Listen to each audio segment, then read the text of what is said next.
अस्सलाम वालेकुम नाज़रीन, कैमरा मैन हसन बशीर के साथ आपका मेज़बान तलहा नीफ आपकी खिदमत में फिर से हाजिर है। और आज हम मौजूद हैं मुल्तान के इलाके गुलगश्त में। यहाँ मुख्तलिफ लोग यौम आज़ादी मना रहे हैं। जैसे कि आप जानते हैं 14 अगस्त है, यौम आज़ादी मनाने की कोशिश कर रहे हैं। और मेरे पीछे जो एक टीचर मौजूद है, एक बाजे का स्टाल है और मेरे दोनों तरफ से कान में बाजों की आवाज़ें आ रही हैं। हम इनसे जानने की कोशिश करेंगे कि ये अपने वतन से मोहब्बत का इज़हार बाजे बजाकर क्यों कर रहे हैं। अस्सलाम वालेकुम। वालेकुम सलाम। क्या नाम है आपका? मोहम्मद फारूक। क्या हाल है? अल्हम्दुलिल्लाह। अच्छा, ये जो आपने स्टाल लगाया हुआ हम देख रहे हैं, ये क्यों लगाया हुआ अपना स्टाल? बस ये जिस आज़ादी की खुशी के लिए पाकिस्तान इस दिन आज 14 अगस्त 1947 को बना। क्या खुशी मनाने के लिए बाजे जरूरी है? बिल्कुल जरूरी है। अच्छा, किस किताब में लिखा हुआ है? ये किस किताब में नहीं लिखा हुआ, हम खुद ये बनाया हुआ एक। अच्छा, ये बताया आपने कितनी तालीम हासिल की हुई है? ये मैट्रिक तालीम। मैट्रिक यानी पाक स्टडीज पढ़ी हुई है? इंशाल्लाह। अच्छा, पाक स्टडीज में आपने कायदे-ए-आज़म के 14 निकात पढ़े होंगे।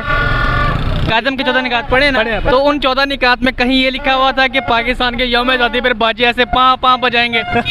नहीं लिखा हुआ, कहीं भी नहीं लिखा हुआ। बस ये तो बस आवाम ने खुशी मनाती है रात को। नहीं, ये खुशी तो नहीं हुई, तो लोगों को तंग करने का एक जरिया बनाया हुआ है आपने, ऐसा है कि नहीं है? ऐसा, बल्कि आपने तो पूरा स्टार लगाया हुआ है, यानी एक जो है ना बाकी सबको मुतासिर करने की आप कोशिश कर रहे हैं। तंग तो लोग होते हैं मगर क्या करें, आवाम नहीं रुकती, लेते हैं फिर इसलिए लेके आते हैं हम। अच्छा, तो मुझे ये बताया एक सीजन में कितनी कमाई हो जाती है आपकी? ये अभी तो कल का शुरू किया हुआ 50-60 हज़ार की सेल हो गई, हो चुकी है अभी। अच्छा, यानी नाज़रीन देखिए कि कल से इन्होंने लगाना शुरू किया और अब तक 50 से 60 हज़ार की सेल हो चुकी है।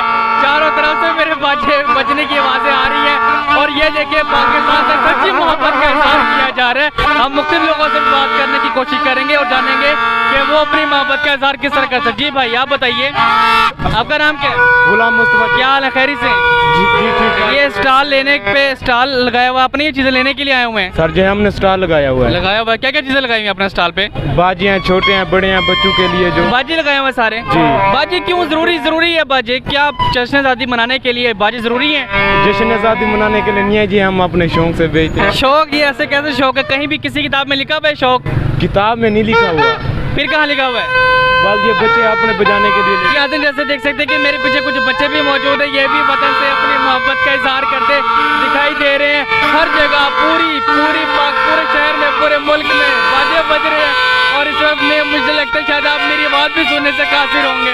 हम इन बच्चों से भी जानेंगे और इनकी मोहब्बत का इजहार देखेंगे, ये अपने वतन से मोहब्बत का इजहार किस तरीके से कर रहे हैं। जी नाज़रीन, हमारे साथ कुछ बच्चे मौजूद हैं, वो अपने वतन से मोहब्बत का इजहार करने के लिए झंडे बाजे लेकर फिर रहे हैं अपने बाबा के साथ। हम उनसे जानते हैं और ये उनसे जानने की कोशिश करेंगे कि वो अपने वतन से मोहब्बत का इजहार किस तरीके से करें। जी बेटे, आपका नाम बताइए, क्या है? अब्दुल मुकीर। कैसे हैं आप, खैरी से हैं? जी। कहाँ से आए हैं? गुलगश्त से। अच्छा, ये बताइए आज 14 अगस्त से यौम आज़ादी है, अपने वतन से मोहब्बत का इजहार किस तरीके से कर रहे हैं आप?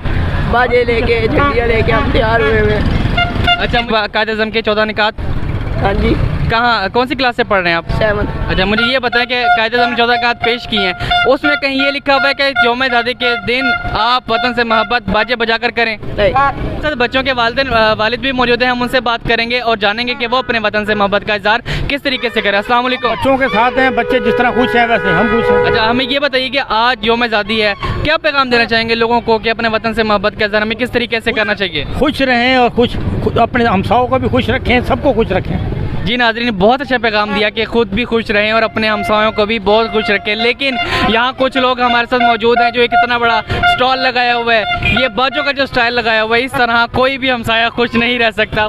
जी नाज़रीन, मुल्तान के इलाके गुलगश्त में हर जगह बाजों के स्टॉल लगे हुए हैं और मुख्तलिफ लोग बाजे बजा कर जहाँ दूसरों का जीना हराम कर रहे हैं, वहीं वतन से अपनी मोहब्बत का भी इजहार कर रहे हैं। हमारे साथ एक नौजवान मौजूद है, हम उनसे बात करते हैं। अस्सलाम वालेकुम। वालेकुम अस्सलाम। क्या नाम है भाई आपका? मोहम्मद उसामा। यहाँ आप स्टॉल पे खड़े हुए, ये आपका अपना स्टॉल है या किसी ने खड़ा किया आपको यहाँ? नहीं सर, मेरा अपना ही है। अच्छा, मुझे ये बताइए, हमें बाजे नज़र आ रहे हैं, इसके अलावा क्या क्या चीज़ें आप यहाँ बेच रहे हैं? बाजे भी हैं, ये बालू भी हैं, चश्मे भी हैं, कैप्स भी हैं और भी इसके अलावा बहुत सारे। अच्छा, यकीनन आप पढ़े लिखे नौजवान लग रहे हैं। मुझे ये बताया आपने कहाँ तक तालीम हासिल की है?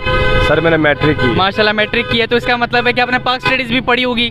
बिल्कुल पढ़ी। जी, पाक स्टडीज़ में एक बहुत ही मशहूर क्वेश्चन ये होता है कि कायदे-ए-आज़म के 14 निकात, कायदे-ए-आज़म के 14 निकात में कहीं ये लिखा हुआ है कि यौम आज़ादी आप बाजे बजाकर करेंगे? वो आपकी बात ठीक है, ये सिर्फ बच्चों के लिए एक है, बड़ा एक माहौल दिया हुआ है बच्चों। लेकिन माशाल्लाह आप इतने नौजवान लग रहे हैं, मुझसे बड़े भी लग रहे हैं, मेरे बड़े भाई लग रहे हैं आप तो बच्चे नहीं हैं। लेकिन क्या करें, मजबूरी पे बहुत कुछ करवा रहे हैं। मजबूरी? कैसी मजबूरी?